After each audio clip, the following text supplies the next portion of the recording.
शमुनाथ education में आप सबका हार्दिक स्वागत है। आज हम शिक्षण सूत्र के विषय में चर्चा करेंगे, मैक्सिम्स ऑफ टीचिंग, जिसमें आज हम प्रमुख शिक्षण सूत्रों का अध्ययन करेंगे, जिनमें सरल से जटिल की ओर, फ्रॉम इजी टू डिफिकल्ट, ज्ञात से अज्ञात की ओर, फ्रॉम नोन टू अननोन, स्थूल से सूक्ष्म की ओर, फ्रॉम कॉन्क्रीट टू एब्स्ट्रैक्ट, पूर्ण से अंश की ओर, फ्रॉम होल टू पार्ट्स, प्रत्यक्ष से अप्रत्यक्ष की ओर, फ्रॉम सीन टू अनसीन, विशिष्ट से सामान्य की ओर, फ्रॉम पर्टिकुलर टू जनरल, विश्लेषण से संश्लेषण की ओर, फ्रॉम एनालिसिस टू सिंथेसिस, और लास्ट में मनोवैज्ञानिक से तर्क संगत की ओर, फ्रॉम साइकोलॉजिकल टू लॉजिकल। आज हम इन प्रमुख शिक्षण सूत्रों का अध्ययन करेंगे। शिक्षण के क्षेत्र में विभिन्न खोजों एवं अनुभवों के आधार पर समय समय पर अनुभव प्राप्त शिक्षकों, मनोवैज्ञानिकों, समाजशास्त्रियों एवं शिक्षा शास्त्रियों ने अपने अपने अनुभवों एवं निर्णय को सूत्र रूप में प्रस्तुत किया है। ये सूत्र बाल प्रकृति पर आधारित है। अतः प्रत्येक शिक्षक को शिक्षण कला में सफलता व दक्षता प्राप्त करने के लिए अपने विषय ज्ञान के साथ साथ शिक्षण सूत्रों का ज्ञान होना भी नितांत आवश्यक है। किसी विषय वस्तु को जब गहराई से ज्ञात करना हो तो उससे संबंधित कुछ ऐसे तरीके निर्धारित होते हैं जिनके आधार पर उस विषय वस्तु को आसानी से समझा जा सकता है। जैसे विज्ञान और गणित विषय के कुछ विशेष मुख्य तथ्यों की मूल जानकारी इन विषयों को समझने में सहायक होते हैं। यही मूल तत्व सूत्र कहलाते हैं। इन सूत्रों के माध्यम से अध्ययन में सरलता आती है और छात्र भी आसानी से विषय वस्तु को आत्मसात कर लेता है। शिक्षण सूत्रों का शिक्षण के कार्य में अत्यधिक महत्व है। इसकी सहायता से शिक्षण कार्य को भिन्न प्रकार से संपादित किया जा सकता है। जैसे कि हम जानते हैं कि कक्षा में भिन्न भिन्न बुद्धि लब्धि वाले छात्र होते हैं, अतः उनकी क्षमता के अनुरूप शिक्षण कार्यों को संपादित किया जाता है। रेमंड के अनुसार शिक्षण सूत्र पथ प्रदर्शन करते हैं जिसमें सिद्धांत से व्यवहार में सहायता के लिए अपेक्षा की जाती है। ऑक्सफोर्ड डिक्शनरी ने भी इस बात को प्रूव किया है कि सूत्र एक आम सच्चाई है जो विज्ञान एवं अनुभव से ली जाती है। विशेष रूप से प्रारंभिक कक्षाओं के पठन पाठन की क्रिया बहुत आसान हो जाती है सूत्रों के माध्यम से, क्योंकि सभी सूत्र छात्र को ध्यान में रखकर बनाए जाते हैं। यहाँ पर ऐसे ही कुछ प्रमुख शिक्षण सूत्रों का वर्णन आज हम करेंगे, जैसे सरल से जटिल की ओर, फ्रॉम इजी टू डिफिकल्ट। आइए देखते हैं। इस सूत्र से आशय छात्रों को पहले सरल फिर जटिल बातों की जानकारी देना। जैसे बालक का मानसिक विकास होता है वैसे वैसे वो जटिल विषयों को समझता भी जाता है। यदि बालकों के सामने पहले ही कठिन प्रश्नों को रख दिया जाए तो उनका मन पाठ सीखने से ऊब जाएगा। पहले सरल बातों को सीखने से बालकों को प्रोत्साहन मिलता है और धीरे धीरे वो कठिन बातों को सीखने के लिए तैयार हो जाता है और उसका आत्मविश्वास एवं उत्साह भी बढ़ता है। फॉर एग्जाम्पल, जैसे हम कैरेट ओवर वाली प्लस और माइनस लेते हैं, उसमें बच्चों को पहले बालकों को गिनती व साधारण ज्ञान यानी साधारण जोड़ व घटाने का पहले ज्ञान देना चाहिए। इसी प्रकार यदि हम बच्चों को इतिहास की जानकारी देते हैं तो पहले छोटी छोटी कहानियों के रूप में यह बताना उनके लिए बहुत ही इजी हो जाता है। हम उसको छोटी छोटी कहानियों के रूप में बताएं, परंतु यदि हम युद्धों, घटनाओं, संधियों व शासन प्रबंध के रूप में अगर इसको हम बताते हैं तो यह बहुत अत्यंत कठिन लगेगा। शिक्षा शास्त्री रायबन ने भी कहा है, हमारे कार्य और पाठ हमारे छात्रों के मानसिक स्तर के अनुकूल होने चाहिए। इस प्रकार सरल बातों से बच्चों को पहले अवगत कराएं, उसके बाद जटिल विषय के में उनको ज्ञान दें। अब आइए देखते हैं ज्ञात से अज्ञात की ओर, फ्रॉम नोन टू अननोन। ज्ञात से अज्ञात में हम ये देखते हैं कि अध्यापक को उन बातों का सहारा लेकर नया पाठ शुरू कराना चाहिए जिनका बालकों को पहले से ज्ञान हो, जिनमें वो नहीं जानते या जिस विषय में वो अज्ञान है, उस विषय वस्तु को एकदम बताने से बच्चे नई बात सीखने में असमर्थता व्यक्त करते हैं। इसलिए सीखने में सुगमता और सजीवता लाने के लिए बालकों के पूर्व अनुभव का सहारा लेकर ही नए पाठ की शुरुआत की जाए।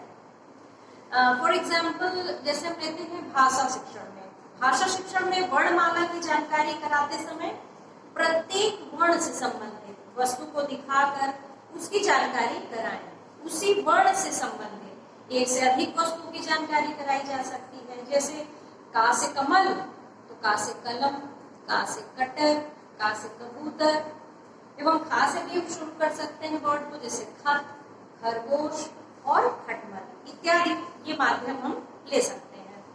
टेबल्स भी सिखाने के लिए पहले बच्चों को डायरेक्ट हम जो है टेबल्स नहीं सिखा सकते, क्योंकि उसके लिए पहले उन्हें नंबर्स जो गिनतियां हैं वो उनको आना जरूरी है। पहले गिनती का ज्ञान, उसके बाद फिर हम टेबल्स उनको पढ़ाई सिखाते हैं। स्पेंसर ने कहा है इस विषय में कि मस्तिष्क को ज्ञात तथ्य पसंद होते हैं और इस पसंद का उन सब बातों से जिनका उससे संबंध स्थापित किया जा रहा है स्वयं ही विस्तार हो जाता है। यानी ज्ञात तथ्य जो उनको है उसकी जानकारी कराते कराते उन अज्ञात तथ्यों से भी बच्चे का संबंध हो जाता है जो वो नहीं जानते हैं, और इस तरह से वो जो है स्वयं ही धीरे धीरे विस्तार करना सीख जाते हैं बातों को और तथ्यों को। आइए देखते हैं स्कूल से सूक्ष्म की ओर, फ्रॉम कॉन्क्रीट टू एब्स्ट्रैक्ट, ये क्या होता है। जैसे स्पेंसर ने कहा है कि हमारे पाठ का प्रारंभ हमेशा स्थूल वस्तुओं से किया जाए और अंत में सूक्ष्म बातों से। स्थूल वस्तुएं जैसे हम बच्चे को एलिफेंट की इमेज दिखाते हैं या सचमुच का एलिफेंट दिखा सकते हैं, या इमेज दिखा के उसको परिचित करा देते हैं। फिर बाद में उसको जो है अगर हम कॉपी में रिटन वर्क देते हैं तो बच्चा आसानी से समझ जाता है। जैसे हम उसको बच्चे को अगर प्लस सिखा रहे हैं तो पहले उसको जो है 2 पेन, फिर 4 पेन, फिर उसको मिलाना सिखाएंगे, 2 पेन से 4 पेन को मिलाना सिखाएंगे, फिर 2 और 4 का योग बताएंगे। इससे बच्चे अच्छे समझते हैं। इमेज से ज्यादा बच्चे समझते हैं अच्छे अपितु संख्याओं से। इससे बालकों के लिए पेन जो है वो स्थूल तथा अंक जो है वो निरर्थक विचार हो जाते हैं उस समय, क्योंकि उनको पेन के माध्यम से जो भी हम इमेज बताते हैं बच्चों को, उससे उनको सीखने में सरलता होती है। इस विधि को सीखना छात्रों के लिए अत्यंत सरल है। बालक स्वयं इसकी जांच कर सकते हैं क्योंकि वो स्वयं करके देखते हैं। पेस्ट्रोलॉजी ने भी इसी संदर्भ में कहा है कि छात्र को शिक्षा सर्वदा स्थूल वस्तुओं से यानी बड़ी चीजों से करनी चाहिए, और जैसे शब्दों, परिभाषाओं तथा विषयों से कोई भी पाठ शुरू नहीं कराना चाहिए। उन्हें पहले हम चित्र के माध्यम से, मॉडल के माध्यम से, दृष्टांत के माध्यम से बच्चों को सिखाएं तो ये ज्यादा सही रहेगा। आइए देखते हैं पूर्ण से अंश की ओर, फ्रॉम होल टू पार्ट्स। जैसा कि नाम से ही है कि पूर्ण यानी कि अपने आप में ही समग्र रूप में, ये जो है गेस्टाल्टवादी थ्योरी से ये जो है प्रभावित है। यह सिद्धांत गेस्टाल्टवादी सिद्धांत पर ही आधारित है, जिसमें हम किसी भी वस्तु का अध्ययन समग्र रूप से करते हैं, अर्थात एक इकाई के रूप में हम उसको लेते हैं, ना कि अलग अलग भाग में, क्योंकि हम किसी वस्तु को उसके पूर्ण रूप में ही देखना पसंद करते हैं और उसे समझते भी हैं उसी रूप में। उसके विभिन्न अंगों या अंशों को हम बाद में अध्ययन करते हैं दिशा निर्देश अनुसार। मनोवैज्ञानिकों के अनुसार मस्तिष्क पूरी घटना या वस्तु को ही देखना पसंद करता है।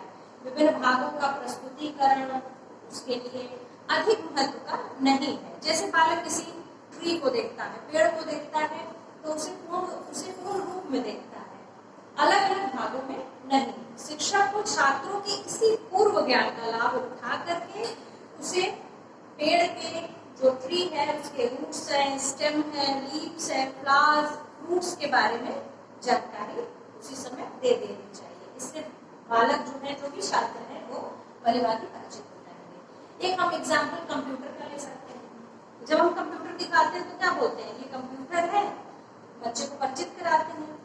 उसके बाद उसके बताते हैं कि ये इसके पार्ट्स हैं, मॉनिटर है, कीबोर्ड है, माउस है, सीपीयू है, मदरबोर्ड है, प्रिंटर है। इस तरह से उसके पार्ट्स के बारे में फिर हम उसको बाद में बताते हैं।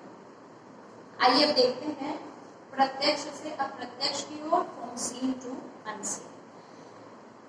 इसमें पहले इस सिद्धांत में, इस सूत्र में पहले हम उन वस्तुओं का ज्ञान दिखा कर कराएं जो हमारे पास उपलब्ध है, यानी उसके बाद उन वस्तुओं का ज्ञान दें जिन्हें हम नहीं दिखा सकते। तो जो हमारे पास उपलब्ध साधन है, वस्तुएं हैं, उनको हम दिखा करके बच्चों को प्रत्यक्ष रूप से ज्ञान कराएं। इसका तात्पर्य यह है कि पहले बालक को वर्तमान की बातें बतानी चाहिए, उसके बाद उसे भूत और भविष्य। प्रत्यक्ष का ज्ञान जो है बच्चों को सरलता से होता है। जैसे एग्जाम्पल हम लेते हैं सोशल साइंस का। सोशल साइंस सब्जेक्ट में हम ग्लोब, मॉडल, चित्र है आदि के माध्यम से संसार के विविध भागों के विषय में बता सकते हैं बच्चों को। इससे उनको समझने में अत्यंत आसानी होगी और सहज भी प्रतीत होगा वो विषय में, उन्हें कठिन नहीं लगेगा। प्रत्यक्ष अनुभव जिन्हें बालक स्वयं देख सकते हैं या अनुभव कर सकते हैं, बालकों के लिए वास्तविक या रुचिकर होते हैं। जैसे घड़ी का एग्जाम्पल ले सकते हैं। आप किसी से पूछते हैं आपकी घड़ी में कितने बजे हैं, इस समय क्या टाइम हो रहा है, तो भाई अगला जो होता है वो आपको यही बताता है इंग्लिश में, हिंदी में 10 o'clock by my watch, या अभी इस समय 10 बजे। तो आपको या तो समय बताएगा या तो आपको वो घड़ी भी दिखा सकता है। तो अगर वो घड़ी दिखा करके आपको इस विषय में बताता है कि 10 बजे है, तो उससे आपको प्रत्यक्ष ज्ञान ज्यादा सरलता से समझ में आएगा और आप उससे जो है अनुभव भी प्राप्त करेंगे। ये तो है आपका प्रत्यक्ष से अप्रत्यक्ष की ओर सूत्र। अब आइए देखते हैं विशिष्ट से सामान्य की ओर, फ्रॉम पर्टिकुलर टू जनरल। ये क्या है, ये आगमन और निगमन विधि पर आधारित है। आगमन विधि में हम पहले उदाहरण के माध्यम से बच्चों को समझाते हैं ताकि वो उदाहरण के माध्यम से धीरे धीरे खुद ही नियमों से परिचित होकर के नियम निकाल लेते हैं। तो ये इंडक्टिव मेथड पे आधारित है। शिक्षक इसमें इस सूत्र में शिक्षक को पहले छात्रों के सामने विशिष्ट उदाहरण प्रस्तुत करने चाहिए और फिर उन्हीं उदाहरणों के माध्यम से सामान्य नियम या सिद्धांत निकलवाने चाहिए। यह सूत्र बालकों को निरीक्षण, प्रशिक्षण, विचार, चिंतन आदि के अवसर बहुत प्रदान करता है। इसमें बच्चे रुचिपूर्ण सीखते भी हैं, जिससे प्राप्त ज्ञान स्थायी होता है। जब बच्चे रुचि लेकर सीखेंगे तो उससे प्राप्त ज्ञान ऑब्वियसली स्थायी होगा। विज्ञान, गणित तथा व्याकरण के जो शिक्षण में सूत्र है वो बच्चों को इस विशिष्ट से सामान्य की ओर सिद्धांत से ही अधिक समझ में आता, विशेष उपयोगी है। इस सूत्र को दृष्टांत से सिद्धांत की ओर ले जाना भी कहते हैं, क्योंकि इसमें पहले बच्चों को उदाहरण बताते हैं, उसके बाद नियम या सिद्धांत से परिचित कराते हैं। जैसे फॉर एग्जाम्पल ले सकते हैं संज्ञा, सर्वनाम, विशेषण, क्रिया पढ़ाते समय पहले इनके एक से अधिक उदाहरण प्रस्तुत करेंगे, उसके बाद इनके बच्चे खुद ही इन उदाहरणों के बाद परीक्षण करेंगे कि क्या है। संज्ञा में हम बता सकते हैं कि किसी भी बच्चे को खड़ा करके कि व्हाट इज योर नेम, आपका नाम क्या है, तो बताएगा मेरा नाम राम है, श्याम है। लड़कियों को खड़े करके पूछ सकते हैं छात्राओं से कि आपका नाम क्या है, फिर हम पूछेंगे कि इन नामों को हम क्या कहते हैं, तो बच्चे खुद ही जो है अनुभव करके बता देंगे तुरंत कि इसे हम संज्ञा या नाम कहते हैं। तो ये हुआ विशिष्ट से सामान्य की ओर। अब आइए अध्ययन करेंगे विश्लेषण से संश्लेषण की ओर सूत्रकार, फ्रॉम एनालिसिस टू सिंथेसिस। इस विधि में पहली पूरी स्थिति या समस्या के सरल अंशों का अलग अलग विश्लेषण हमें करना चाहिए और फिर सब अवयवों को मिला करके पूर्ण क्रिया का अध्ययन हमें करना चाहिए। उदाहरण के लिए छात्रों को यदि उत्तर प्रदेश के विभिन्न जिलों की जानकारी देना है तो सर्वप्रथम उत्तर प्रदेश, फिर उनके सभी जिलों की स्थिति व विशेषताओं की जानकारी कराएं और अंत में सभी को पुनः समेकित करके यानी इकट्ठा करते हुए उत्तर प्रदेश की जानकारी दी जा सकती है। इससे बच्चों को अच्छे से समझ में आता है। शिक्षा शास्त्रियों के अनुसार किसी समस्या के ऐसे मतलब जीवित टुकड़े करना कि जिनके जोड़ने पर समस्या का हल तैयार हो जाए, यानी किसी समस्या के ऐसे जीवित टुकड़े करना कि जिनके जोड़ने पर समस्या का हल तैयार हो जाए, वो विश्लेषण कहलाता है। और खंडों में प्राप्त ज्ञान को जब हम जोड़ करके समझाते हैं तो उसे ही हम संश्लेषण कहते हैं। आइए अब देखते हैं मनोवैज्ञानिक से तर्क संगत की from psychological to logical maxims. ये क्या होता है? इस सूत्र में शिक्षण की दो विधियों पर बल दिया जाता है। पहला है मनोवैज्ञानिक क्रम और दूसरा है तर्क संगत क्रम। मनोवैज्ञानिक क्रम क्या है? बालक की शिक्षा उसकी रुचियों, रुझानों आदि को ध्यान में रखकर प्रदान करना चाहिए।